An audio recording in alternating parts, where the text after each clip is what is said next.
retiré. Nous passons à la discussion commune suivante, au sein de laquelle, je vous indique, mes chers collègues, d'ores et déjà, que nous avons un amendement 2472 qui fera l'objet d'un scrutin public, puisque je suis saisi par le groupe de la France Insoumise d'une demande de scrutin public qui est annoncée dans l'enceinte de l'Assemblée nationale.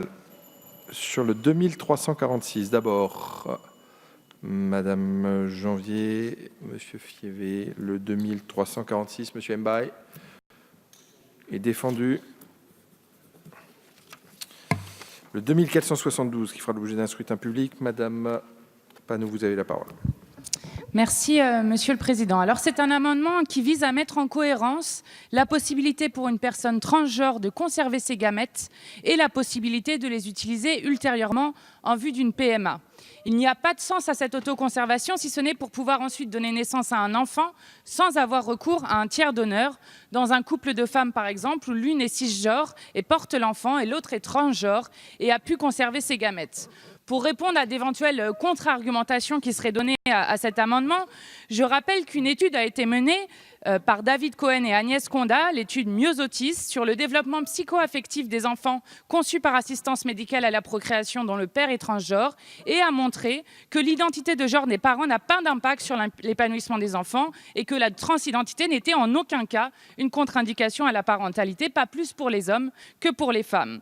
Il est donc impensable d'autoriser les personnes à autoconserver leurs gamètes par crainte que la personne ne puisse plus engendrer suite à sa transition et dans le même temps lui interdire de faire une PMA avec les mêmes gamètes.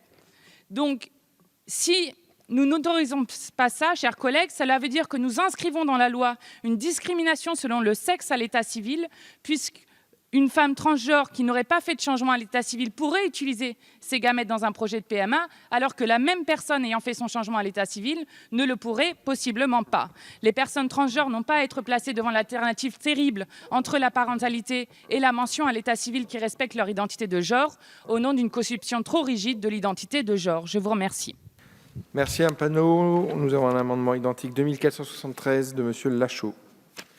Merci, Monsieur le Président. C'est en tant que président du groupe d'études contre les discriminations et les LGBTQI-phobies dans le monde que je vais défendre cet amendement que nous avons travaillé en commun dans le groupe. Voilà, cette loi qui avance sur beaucoup de choses a une incohérence. Nous autorisons les personnes transgenres à conserver leurs gamètes, mais nous leur interdisons de les utiliser ultérieurement dans le cadre d'une PMA. Il n'y a là aucune logique. Pourquoi ne pas leur permettre, et c'est ce que nous vous proposons, d'agir comme dans un couple hétérosexuel, c'est-à-dire d'organiser une PMA sans don, sans tiers donneur, et d'utiliser donc les gamètes de la femme transgenre qui les aura autoconservées avant son changement d'état civil.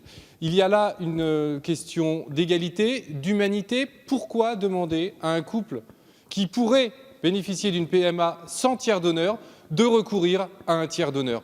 Il y a là une totale incohérence dans cette loi qui va entraîner évidemment, si nous n'y faisons pas attention et si nous ne changeons pas cela va entraîner évidemment la condamnation de la France devant des instances européennes, car nous ne pouvons pas, dans le Code civil, condamner les discriminations basées sur l'identité de genre et nous-mêmes, dans la loi sur la PMA, consacrer ces inégalités. Il s'agit donc là d'une mesure d'égalité, d'humanité et qui ne poserait a priori de problème à personne. Je ne vois vraiment pas pourquoi nous ne pouvons pas avancer sur cette question-là. Merci Monsieur Lachaud. Quel est l'avis sur cette discussion commune de la Commission, Monsieur le rapporteur? Oui, je crois qu'on ne peut pas, sans dommage, prétendre interdire l'autoconservation des gamètes à des personnes transgenres. D'ailleurs, dans ce même raisonnement, un grand nombre de CECOS et de centres le réalisent déjà, et les quelques-uns qui s'y opposent ont été désignés comme discriminants. Et donc je crois que oui, effectivement, la logique est bien de ne pas restreindre l'autoconservation à des personnes d'un sexe ou d'un autre, ou aux personnes transgenres ou à celles qui ne le sont pas.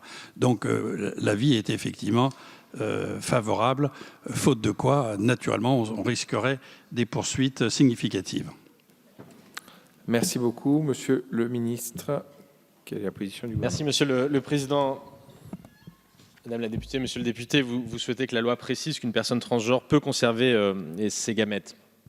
Vous dire, et l'affirmer avec certaines solennités, j'y reviendrai, que les dispositions du Code de la santé publique qui traitent de la préservation de la fertilité avant une maladie ou un traitement potentiellement stérilisant n'excluent pas les personnes transgenres.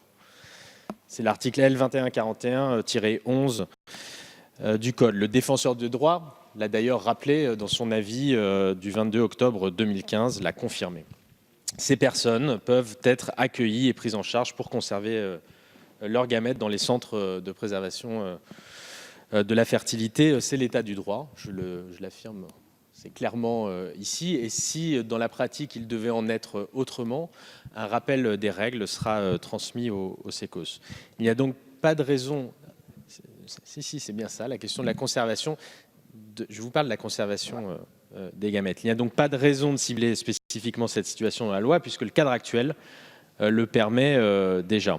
Et on ne va pas réouvrir, comme vous cherchez à le faire, je comprends, c'est fort légitime, la question de l'AMP aux transgenres, qui a fait l'objet de nombreux débats tout à l'heure. Donc la conservation, l'état du droit actuel permet la conservation des gamètes pour transgression. La question de l'utilisation dépendra, c'est le point de vue que nous avons exposé hier, de l'état civil au moment de la volonté qui est exprimée. Donc, une fois encore, s'agissant de la conservation, l'état du droit permet bien aux personnes transgenres d'avoir recours à cela. Une fois encore, la question de son utilisation repose sur l'état civil au moment où cela voudra être fait. Voilà, je vous demande, c'est donc pour cette raison-là que l'avis du gouvernement sera défavorable sur cet amendement. Merci beaucoup, Monsieur le ministre. Monsieur Lachaud, vous avez la parole. Merci, Monsieur le Président. Monsieur le ministre, je ne suis pas sûr que l'on se comprenne bien. Sur la question de la conservation, si l'on élimine les SECOS qui ne le font pas et qui sont condamnés, je vous donne raison. Mais là, on parle d'une femme transgenre qui voudrait utiliser ses gamètes pour qu'elles soient implantées dans sa partenaire. Donc là, on est juste dans le principe de permettre à une femme cisgenre de bénéficier d'une PMA. Donc là, on ne parle pas d'ouverture d'une PMA à une personne transgenre, Monsieur le ministre. On parle bien d'une PMA pour une personne cisgenre en couple avec une personne transgenre, juste qu'elle puisse utiliser les gamètes de son partenaire plutôt que de bénéficier d'un don anonyme. Il ne s'agit absolument pas d'ouvrir la PMA à une personne transgenre.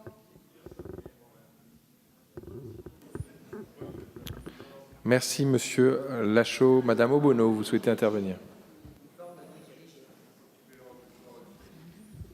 Merci, Monsieur le Président. Pour compléter l'intervention et les présentations de nos collègues, effectivement, dans cet amendement-là, il s'agit de permettre à une personne cisgenre de bénéficier des gamètes de son partenaire. Mais par rapport à l'intervention du ministre, je tenais à l'assurer, effectivement, que nous continuerons à demander l'ouverture de la PMA pour toutes, évidemment, y compris les personnes transgenres, parce que nous avons voté cet article 1er, nous avons soutenu cette mesure et cette loi dans ce sens, mais nous avons dit et nous continuerons à redire que c'est un rétablissement partiel du droit et de l'égalité en choisissant d'exclure les personnes transgenres.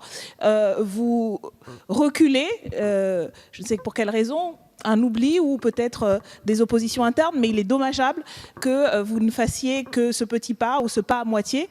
Et donc, comme ça a été le cas sous la précédente mandature, il faudra à nouveau se mobiliser et nous continuerons donc par tous les moyens possibles, par tous les véhicules possibles, à demander l'ouverture à toutes les femmes, cis et trans. Merci Madame Obono. Monsieur Gérard, vous avez la parole. Je remercie le ministre d'avoir fait ce rappel du droit et notamment de l'avis du défenseur des droits. Juste une petite distinction entre le peut et le doit. Aujourd'hui, effectivement, on est sur toute personne, enfin, les sécos peuvent autoconserver. On voit encore une fois que dans la pratique d'un sécos à l'autre, on arrive encore à opposer au requérant une intention enfin, en tout cas, le fait que la stérilité ou l'infertilité est le fruit d'une démarche volontaire de traitement médical. Donc ça, je pense que votre appel permet de régler ce point-là. Et puis je voudrais insister aussi sur le fait qu'on est en train de parler d'autoconservation et que ce qui n'est pas permis aujourd'hui le sera peut-être dans 5 ou 10 ans et que l'objectif de l'autoconservation, ça n'est pas une utilisation immédiate des gamètes autoconservées, mais bien de mener à bien un projet parental dans le futur. Donc on ne peut pas, me semble-t-il, aujourd'hui interdire l'autoconservation aux personnes trans et ainsi préjuger de ce qui sera possible dans 10, 15 ou 20 ans. Monsieur Gérard, nous allons maintenant pouvoir voter sur ces amendements. Le 2346 avait été défendu par Monsieur Mbaye. Il a reçu un avis défavorable de la Commission et du Gouvernement. Je le mets aux voix à main levée. Qui est pour? Qui est contre? Il n'est pas adopté. Et je vais maintenant procéder au scrutin public. Chacun a eu le temps de regagner sa place sur l'amendement 2472 qui a reçu un avis défavorable de la Commission et du... Pardon. Et du Gouvernement. C'est tout à fait juste. Sur ce 2472, chacun a eu le temps de regagner sa place. Le scrutin est ouvert.